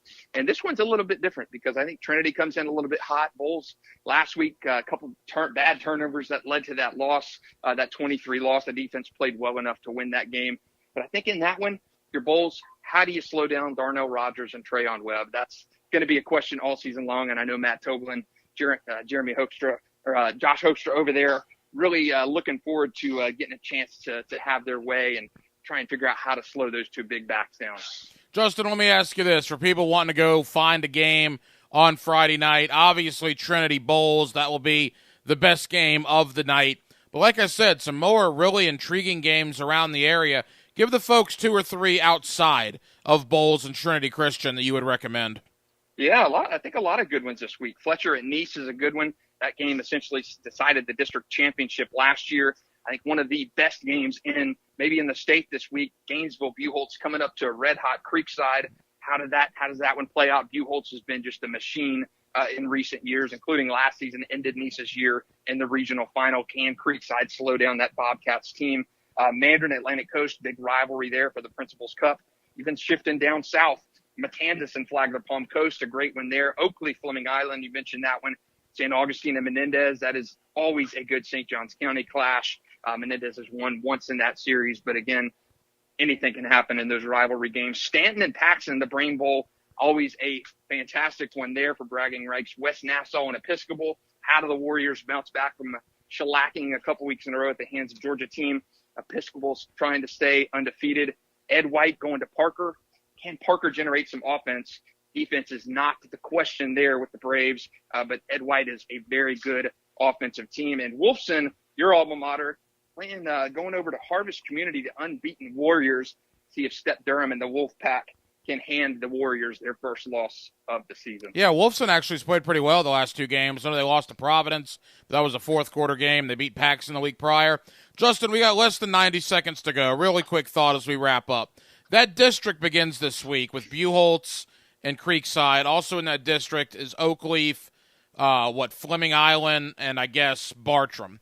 Bartram, yeah. That district is insane. And it's cool that we have those games, but is that fair to have 5 ridiculous teams in that district? That means a lot of good teams are going to miss out on the postseason. Yeah, you're going to hope your RPI is your max preps rating points are high enough come season's end to get you one of those wild card spots in the at-large spots in the region. But man, yeah, that is brutal. Means, Oakleaf 2-1, good start. Fleming undefeated, Bartram undefeated, Creekside undefeated, Gainesville Buchholz undefeated. You're going to have probably 2 good teams in that district not make the playoffs. So that is a extremely deep district and really a tough region altogether. And then you've got other regions that are not nearly as tough, maybe with 3-team districts and whatnot, where you just don't have that depth. So kind of just how it shakes out on those geographical boundaries. And we've seen it in the past, and we're going to continue to see it with South, especially now with how the suburban metro breakdown goes, with just very good districts and very strong regions, and then very diluted and weaker districts and regions. Justin Barney of Channel 4 here on the High School Spotlight. Justin, thank you for the time. It's going to be a terrific Friday night. Brother, let's enjoy it. We'll do it again next week. Thanks for having me, Hack. Always appreciate Justin Barney of Channel 4 for joining us here on the High School Spotlight on 1010XL and on 92.5 FM. Well, that'll just about put a wrap on what has been an unbelievably busy Tuesday night here on Hacker After Dark. Thank you to Justin Barney of Channel 4. Thank you to Aaron, Coach Ram Pinkney of Ribault. Really enjoyed that conversation. Also, Rob Shields, the head coach of Baldwin, as they get ready for a big rivalry matchup against Baker County. You also heard from Will Holloman, former high school basketball player at Wolfson High School, actually graduated with me in the class of 2002. The guy finished second in the state his senior year for Mr. Basketball, losing out to a guy named Amari Stoudemire. That's how good Will Holloman was. He has the Holloman Challenge coming up at San Jose Prep on Saturday. We told you all about that. And then, of course, my friend Brent Beard, always kind enough to join us here on Hacker After Dark and what looks to be a really good Week 3 of college football action. Dylan Denmark and I will be back tomorrow on a Wednesday night at 8 o'clock and we will do it all over again here on Hacker After Dark. Denmark was your producer tonight. Dylan, great job as always. I'm the Hacker Ryan Green in Jacksonville. I know it's late. Thank you for staying up with us here on 1010XL and 92.5 FM. So for all of us here at HAD, have an absolutely terrific remainder of your Tuesday, and we will do it all over again on a Wednesday beginning at 8 o'clock. Until then, good night, Jacksonville. Being an NFL kicker is one of the most complicated positions on the field. Plus, the kicker, honestly, is like one of the most important guys on the team. Listen for the Special Teams Player of the Game, brought to you by the urological specialists at McKeever Clinic on 1010XL. Here's Linda Beaver. School's in session, and here's today's lesson. Buy any new vehicle from the comfort of your couch with virtual test drives, payment calculators, and home deliveries. Plus, every new car comes with a 20-year, 200,000-mile peace of mind warranty. That means it'll still be under warranty when you can drive. Plus, every purchase allows us to fund teachers' projects the entire school year. Your next assignment, get to Beaver Toyota in St. Augustine or Beaver Chevrolet in Jacksonville. Your deadline is September 30th. We're here to wow you and our teachers. Drivers and heavy truck mechanics, if you like sports, then you're going to love working at Waste Management. We have a team atmosphere here where we're looking out for one another. We jump in to help out. Listen up. WM is now offering a $5,000 new hire bonus to CDL drivers and heavy truck mechanics for jobs at our sites in Jacksonville, Green Cove Springs, Callahan, and St. Augustine. It's camaraderie. It's everything. I like it. Steady work, competitive pay, weekly paychecks.